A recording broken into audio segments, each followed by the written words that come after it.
What are your worst roommate stories? I had a roommate who did the following.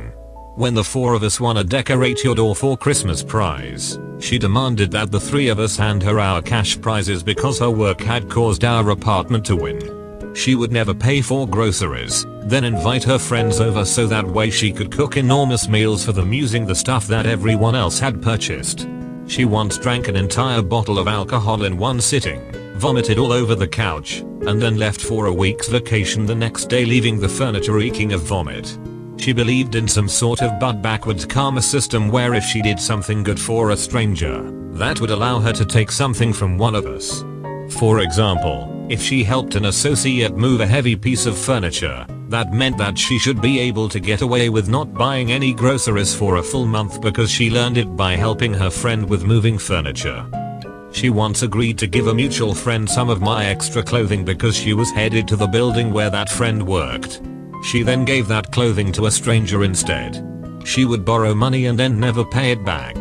She would turn the channel on the TV while other people were watching. I realize that all of this seems very minor, but repeated minor annoyances tend to add up enormously, so that by the end of the year, she could do something as minor as eat one of my bananas, and I'd be all FUB because of all that resentment. She had good sides to her personality, too, but those parts were often overshadowed by examples of selfish short-sightedness. I came back to my dorm room after a 3-day weekend that my roommate hadn't gone home for. I noticed a weird smell but could not figure it out. While I was unpacking, I bent over to pick something up, and that's when it caught my eye. There, smeared and splattered across the wall on my side of the room, was a bout of explosive diarrhea. He had apparently gotten wasted and had bad chicken and meant to clean it up before I got back but didn't.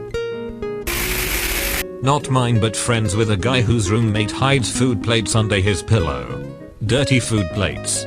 Sleeps on clothes near his packed suitcase which he didn't unpack. I used to live with a couple people from different nationalities. Nepal, Turkey, Philippines, Russia, Egypt, etc. The one Nepali dude, the one night I go to bed early, say goodnight to everyone. In a shared house full of people, that's code for I'm going to my room now. That's me for the night.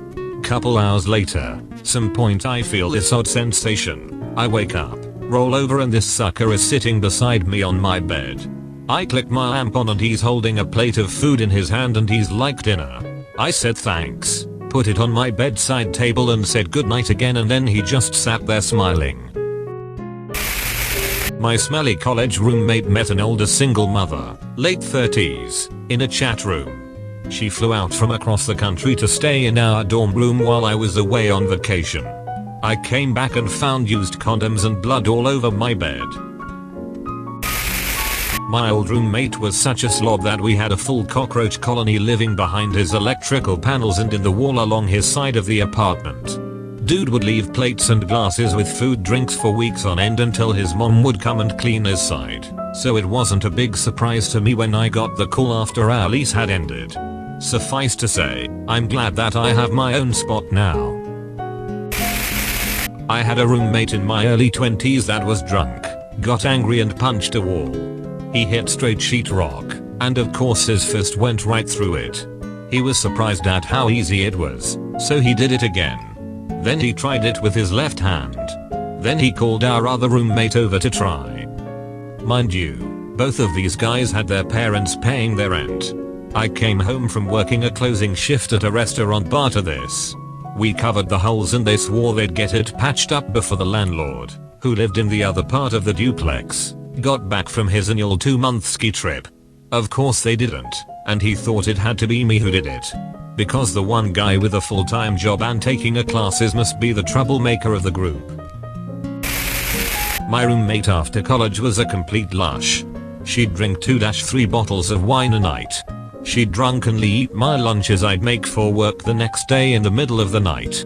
She got an exotic pet on a whim because someone she randomly met had one and she had no idea how to take care of it, and my GF and I saved it multiple times from essentially being neglected to death. She drank so much that she literally didn't know poop wasn't always supposed to come out like pee. Like we had a 20-30 minute convo and opened up medical websites to convince her it wasn't normal. I think she's an art teacher now or something. What's the worst thing your roommate has ever done? He took the stale remnants of an old bag of Doritos and poured them into a fresh bag of Doritos.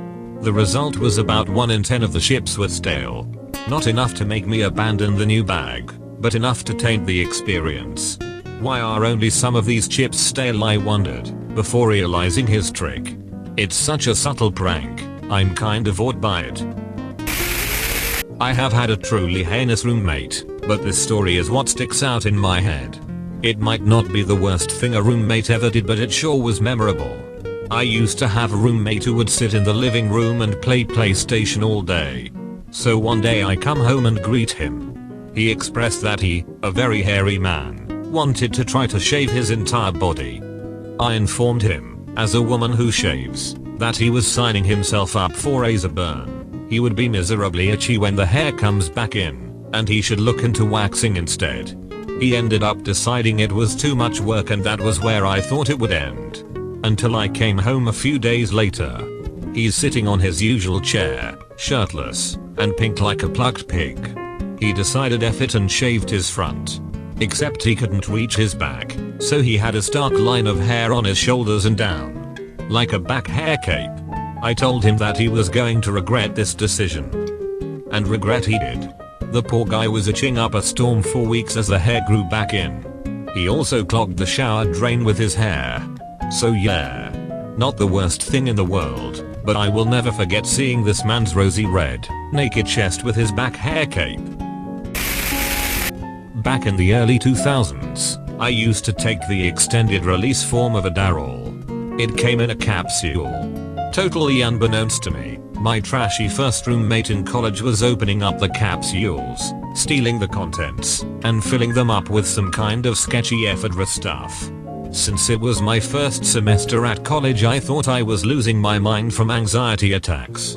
My doctor prescribed me to low-grade anxiety medication. The sketchy stuff plus anxiety medicine didn't mix well. I wound up having to take 10 days off and stay at my parents' because I was so run down and sick. Still having no clue what was wrong with me. Then towards the end of that semester, my roommate got extremely drunk and told me not to tell me. That's right. She was stealing my medicine. So I started sleeping with my medication in my purse with my purse wrapped around my arm. Folks, this isn't the way to handle this situation. Stealing someone's medication is a crime in itself, but poisoning someone is an even larger crime. I finally told my mom. She immediately contacted the school. Roommate was expelled and I moved into a different dorm with a wonderful roommate. Looking back, I can't believe I didn't realize how bad that could have gone for me. Got drunk and screamed at me about putting my keys on the wrong hook by the door. There were 4 hooks and only the 2 of us living there. Got drunk and screamed at me about talking to our neighbors about the new girl who was moving into the apartment. It turned out this was because he was moving people in and out of the place without telling the landlord, since he'd lived there for like 7 years and they had him collect rent and pay them directly. Got drunk and shoved a dozen deviled eggs into my espresso maker. He had a friend over once when I went downstairs to talk to a neighbor who had stopped by. The friend sat on the couch, looking away from me, and never even turned around, much less said anything to acknowledge my presence. My roommate later told me I had been an arsehole for not saying hi to his friend. When my lease was up, he asked me if I was going to renew, and when I said yes. This place was 2 blocks from my office and super cheap. He said he didn't think that was a good idea because I was, and I quote, a weirdo. Yeah man, I'm the alcoholic weirdo who handles conflict like a 7-year-old. F you, Tony. It was a house of 5 girls in university. Stuff just got so petty that there were 5 of everything in the fridge: 5 milks, 5 bottles of ketchup, 5 bricks of butter. And 3 of them would draw lines on the jug container and initials when they consumed some so that they knew how much they had used. Obviously all communication devolved until it was exclusively passive-aggressive sticky notes. When I lived with 5 guys at university, we just ate each other's food then bought new stuff. She and her live-in boyfriend, who didn't pay rent, left their dogs in the apartment for 14 hours a day while they went to work and then went out to party. Both dogs were almost completely entrained, malnourished, and aggressive. I would take them on walks so they'd crap in the common area less, and because it wasn't the dog's fault that they were cooped up inside, but the landlord was fortunately very understanding about the ruined carpets and didn't make me pay anything extra when I moved out. It was the first and last time I lived with Craigslist roommates. The other roommate was a 19-year-old severe alcoholic. I had to go into his room to close a window one day, and a third of the floor was covered in empty, upright Smirnoff bottles. 5 or 6 nights a week, I would have to put him to bed because he'd meet people on the street, invite them back to our apartment, and when they realized that he was going to be passed out the whole time, they'd leave. Then he'd wake up and invite more people over. This happened 2 to 5 times a night almost every night for months on end.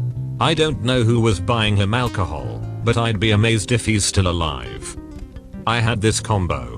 Roommate 1 would leave his little dog for hours and hours. She'd sit in his room and bark and cry for him all night. I worked 3 to midnight at home and couldn't babysit her. If I let her out of his room she wouldn't go outside and she would poop in front of my office door. I told him if he was going out all night he needed to take her too, but the pooping and the barking all night continued. Roommate 2 got a 3-day notice to pay or quit, so the guy I'm renting the house with invited him to live in our spare room. He worked at the liquor store and mysteriously never ever had enough money to pay rent. One day I took my garbage out and discovered my can was full with empty gallon-sized vodka bottles. Full. Less than a month after he moved in. When we finally gave him a move-out day he agreed to go and then moved into my boiler room and drank himself into a coma. I insisted my housemate get him the F out. The next morning he drove him to a Motel 6 and paid for a week. All of his stuff is still in my boiler room and garage. Dude was like 55. Hope he figured his life out. That's all folks. Thank you for watching. Kitos.